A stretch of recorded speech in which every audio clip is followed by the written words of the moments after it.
we go live. There we are. We're live. All right. Nice. Welcome, everybody, to another episode of Data Mastery, Marketing for Modern Growth. My name is Jason Reno. I'm one of the CEOs, or the CEO here at Data Accelerator and Definitive Edge Marketing, joined by another Jason, two Jasons here. Jason's our Client Acquisition Manager, and here on the call, and we're excited to talk about in-market data. It's really one of the big separating factors in the business. As Jason and I were just talking about before we got on here, we hear it all the time where it's, oh, you're just another pixel company. And it's just like, yes, we have a pixel, but that is literally, 10% of what we do overall. And one of the big separating factors, we were kind of joking around where it's like, somebody will think we're kind of, oh, you're just another identity resolution pixel company, and kind of start slamming the door in our face, the proverbial door in our face. And it's just like, well, wait a minute, we have in-market data too. And they're like, oh, PPC intent-based audiences. Yeah. They kind of open the door back up and they're like, what's that? So real briefly, and I'll be as concise as I can, but the in-market data is a PPC intent-based audience. So we start the audience with anywhere from 10 to 20 short-term transactional keywords that would identify somebody as in market for your business's product or service. So out of those 10 to 20 columns, the shortest term transactional keywords, we will then expand into a long tail keyword list based off search volume. So that way we end up with anywhere from about 1,500 to 3,000 keywords.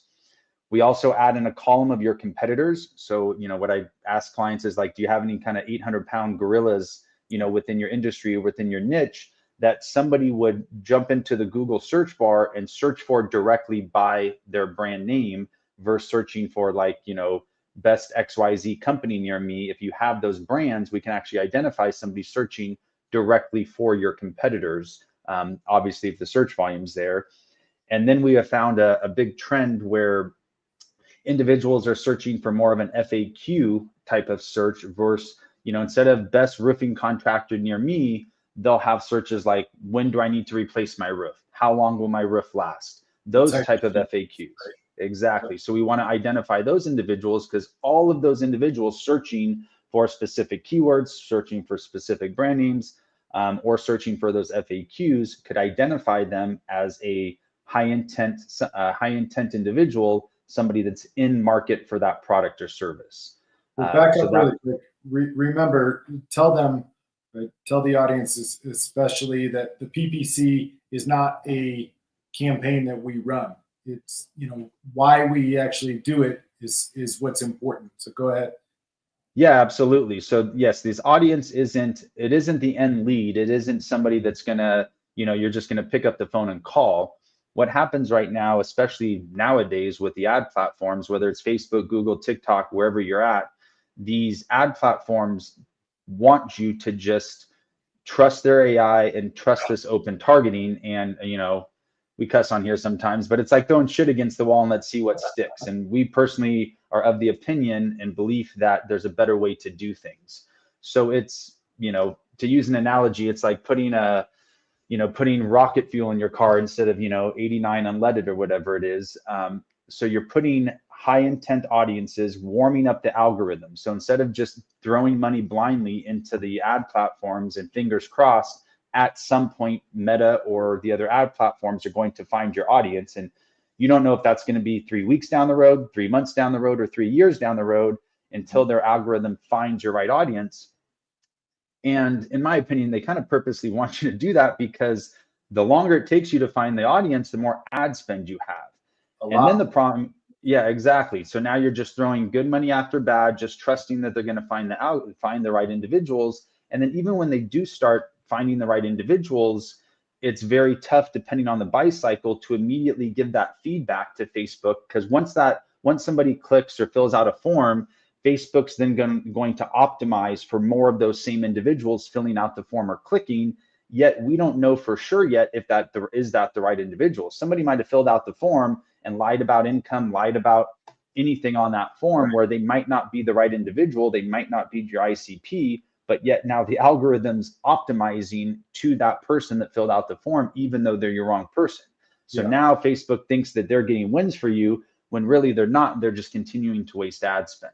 Well, do you remember Sorry, do you remember No, go the for it. dental implant client that we were talking to, where they said that 30% of their people that fill out the forms were lying, and so like they've wasted all that money to get to that individual to actually get on the phone, see if they can put something together, and they don't even make enough to target the right. Excuse me, they don't actually make enough money to buy the product that Ex- they're selling. I mean, it's crazy.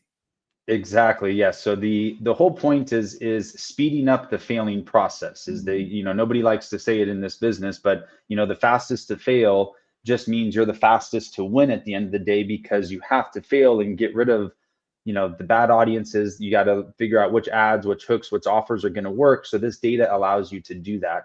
And what's really nice is once the data is streamed, it's done via an API key into the Meta platform or any other ad platform that we're using. Meta is the most popular one, across all niches or most businesses. Although, we have a lot of businesses venturing into TikTok and, these other ad platforms.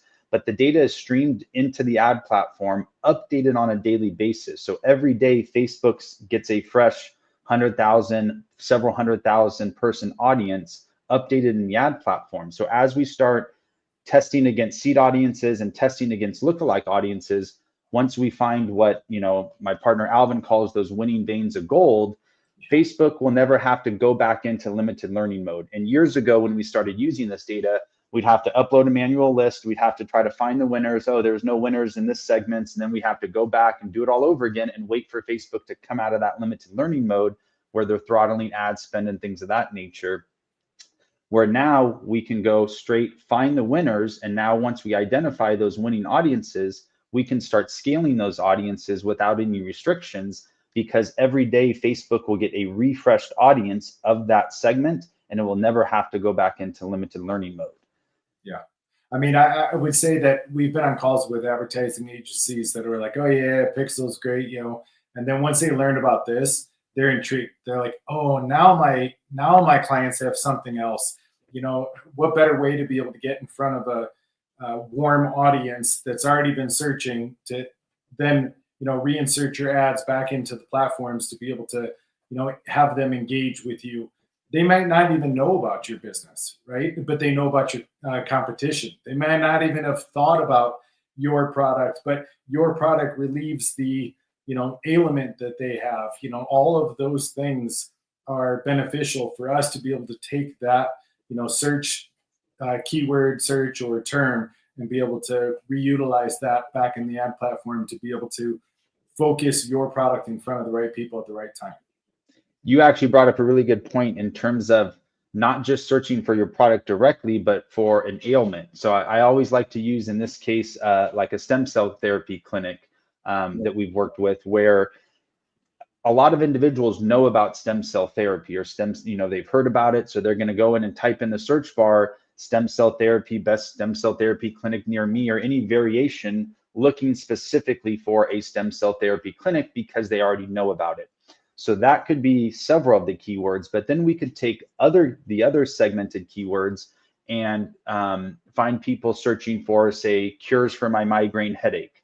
How do I get rid of my lower back pain? Things that those symptoms that stem cell therapy cures. We can now take somebody searching for migraine relief. How do I cure my migraine? Things of that nature. And now we don't run an ad to them saying, hey, we have the best stem cell therapy clinic, click here, because they don't know about it. But now we can take somebody searching for a migraine and run an ad directly to that segmented audience and say, hey, did you know stem cell therapy can cure your migraine? Hey, looking for a cure for your migraine? You want to get rid of your migraine? Click here. Our stem cell therapy clinic can help you, and here's why. So now we're delivering a solution to a problem that they just searched for when they didn't even know your business could even provide the solution. Right. And that's one of the coolest things about the data is, hey, everybody's searching for stem cell therapy. Deliver a stem cell therapy ad, 25% off, testimonials, we're the best, whatever it is. But right. Now take all those people searching for symptoms that stem cell therapy cures and now run ads directly to them, referencing their ailment, referencing their symptom, and showing them a solution to the problem or symptom that they have. And that's where it gets really powerful, is when you can start you know, the old adage in marketing is, you know, you try to talk to everybody and nobody's going to listen. And that's really what the in-market data allows our clients to do, is talk to somebody specifically based on what they just searched for specifically, or a problem they're looking for a solution for. Now we can deliver them a very highly personalized, customized ad, which is going to stand out, you know, because at the end of the day, we're all just trying to stop the scroll and, you know, get people's attention. And if you're talking directly to that, I mean, you think about it, somebody's searching, how do I get rid of my migraine? How do I, you know, how do I cure my migraine today? And then all of a sudden, within 24 hours or less, it's boom, let us help you get rid of your migraine. We have your migraine solution, you know, with some guy, you know, holding his head or something. That's going to stand out to somebody, versus if you just ran them, hey, stem cell therapy clinic, 25% off. Right. They're going to scroll right past that because they have no idea that we're trying to provide them a solution to their problem. Yeah. And how many times do you get served up ads that have no bearing to you at all? I mean, you're just blowing past, you know, and a lot of times I'm like, why am I getting this? You know, and that's because the algorithm doesn't know. You're just, you met some general profile. You're a male over 45. So they think everybody, you know, that, let's just take something like, I don't know, like we were talking to like an outdoor brand, like a surf, you know, they do surfboards, paddle boards, things of that nature. Mm-hmm. Well, not every male or female or whatever you want to call it. They said, you know, most of their clients tend to be males, but not every male surfs or is into paddle boarding on a lake or things like that. Right. So now if you just start serving ads to males over 30, I mean, that's just a shot in the dark, you know, kind of spray and pray type of approach, hoping somebody's interested in it. But now if we could take an audience that specifically search surfboards, paddle boards, body boards, paddles, any number of things that they're actually selling, and now we only serve ads to those individuals or people that look just like them based off a slight, you know, 1 to 5% variance with the lookalike audiences, now you're going to have a substantially more impact with the ads. And then it's funny because everybody talks about, oh, you're just another identity resolution company. It's like, well, yeah, we have that. But guess what? If you can't control the quality of the traffic that's initially hitting the page that the pixel's capturing, you're just shooting yourself in your foot and throwing good money after bad, retargeting them. So it makes the pixel even more powerful, and our pixels stand out more and more valuable based off the control of the quality of traffic that we initially send to the site. You know, it's all about the data that we can actually start off with, then go into, you know, being able to get the keyword list and be able to get from there, then take that audience segment back into the ad platforms for us to be able to go through like Meta and go through and find that variance of audience by 1%. Now, for you, you would be served up surfboards because you live, you know, out on the coast. For me, you know, snowboards. Where am I? Right. But a paddleboard makes sense because we have lakes everywhere, right? So, you know, it would make sense, especially if I'm searching for something, right? It's not just like, oh, this individual lives, you know, a 5-mile radius around a lake. Let's serve them up paddleboards. I mean, how would that make? So to your point, let's just say there's a company that sells surfboards and paddleboards, right? So we can take everybody searching for surfboards, geographically restrict the ads. I mean, I'm in Los Angeles here, California. So geographically restrict the ads to everybody that lives within 5 to 10 miles of the coast or a coast on either coast. Yep. And then we can take everybody searching for paddleboards and geographically restrict it. You know, my brother paddleboards, he lives down in Ventura. But now we can geographically restrict it only around, you know, 20-mile radius or 5-mile radius, whatever it is, around lakes. So now we can, hey, if you're around a lake, you're not going to get a surfboard ad because I don't think you can surf on any lakes. I know sometimes the wind gets the wind. Lake Michigan, maybe. No, I'm kidding. I was going to say every once in a while I've seen the videos or like the Instagram posts of people surfing on a lake, but that's a very rare circumstance. I would say that would be a good audience to tackle. But yes, so now based off their searches, you can now, hey, you're by a lake, let's go serve you a paddleboard ad, or, you know, something along those lines versus the surfboard ads by the coast. So now you can get it really segmented down. Another thing with the in-market data is what our kind of our media buying team and our consulting team is even doing is even layering on a layer of enrichment on the in-market data. So if we I'm just going to, with paddle boards and surfboards, you know, usually you have a more of an affluent type of buyer. I mean, not that paddle boards or surfboards are crazy expensive, but there is a certain layer of income. You know, if you're not making under $50,000 a year, let's just say, or under $100,000 a year in some sections of the country, you're probably not looking to buy a surfboard. You have other things that you're focused on, or $1,000 surfboard or $1,000 paddleboard. Right. So what if we could take individuals that have searched for your product or services, enrich the data, and now layer on a qualifying piece? Or better yet, let's use roofing as an example. You take individuals searching for roofing contractors near me, that type of stuff. But what if I could also layer on a form of enrichment? So now we find people that are searching for roofing contractors, but are also verified homeowners and make over $75,000 a year, or have good credit, because a lot of people offer financing.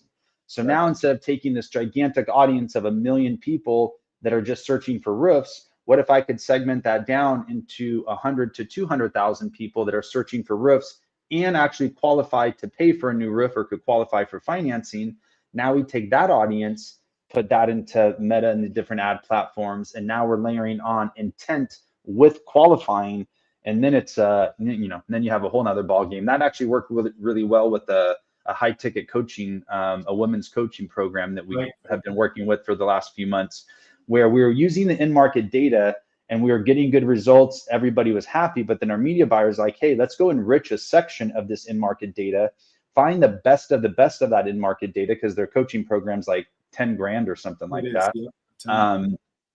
So now we're only taking in-market data, plus we're layering on individuals that make over $75,000 a year. And in our case, we identified the ICP, all of these have kids. So now it's, hey, everybody's searching for women's type of coaching programs. They make over $75,000 a year and they have children in the household. We're only going to use that data. And now all of a sudden we went from like good results to great results because of that qualifying factor. So now the sales team that we're calling and following up with these ladies are not wasting their time on somebody getting to the point like, oh, it's 10 grand. Oh, I can't afford that. Like, you literally already know that they are making over 75 grand a year or over 100,000 a year, whatever the threshold was. And it makes a gigantic difference because we're starting with the highest quality to the top. And I mean, I don't want to say shit rolls downhill in this case because it's not crap, but it's like you start off with high quality and then you can really filter the quality. Another analogy I like to use is we cut out the top end of the funnel. So instead of advertising with the top, middle, and bottom of the funnel, what if we cut out all of that wasted ad spend at the top of the funnel? You insert our high intent in-market data in the middle of the funnel, run your best ads and offer to them, drive the highest quality traffic you can to the site, and then the pixel, the enrichment, and all that does their thing. I don't want to get too far into that, but controlling the quality of the initial contact is huge, and it eliminates so much wasted ad spend. Everybody asks like, oh, well, you know, how much can you cut my cost of lead? And I was like, what if I don't cut your cost of lead, but what if I just get you, 40, 50% higher quality lead? That actually, with a college prep company that we work with, we've been working with them for years, but they initially, after a couple months, they're like, oh, the lead, my cost per lead's about the same. And then all of a sudden, like a week later, they're like, oh, we take that back. Yes, the quality of leads the same, but my sales team's closing 15% more leads at a $1,500 price point, with a couple hundred leads throughout the month.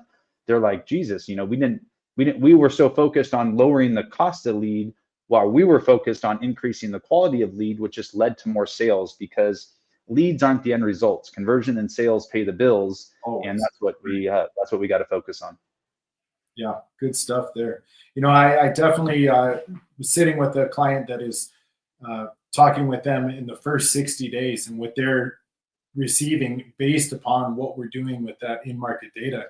He's already stated, like, I did not anticipate and expect this. Yes, our cost per lead has gone down, but our closing ratio is going up. And that's within the first 60 days, he's starting to see that, and yes, they have very strategic funnels. Yes, they are very focused, and they've done a wonderful job setting up their ICP prior to even coming to us. So yes, maybe they were 3 or 4 steps ahead of some of our other, potential clients, but they saw that immediate impact by basically using the data that we have and the in-market technology to be able to swing back into their ad platforms and be able to cut their costs down.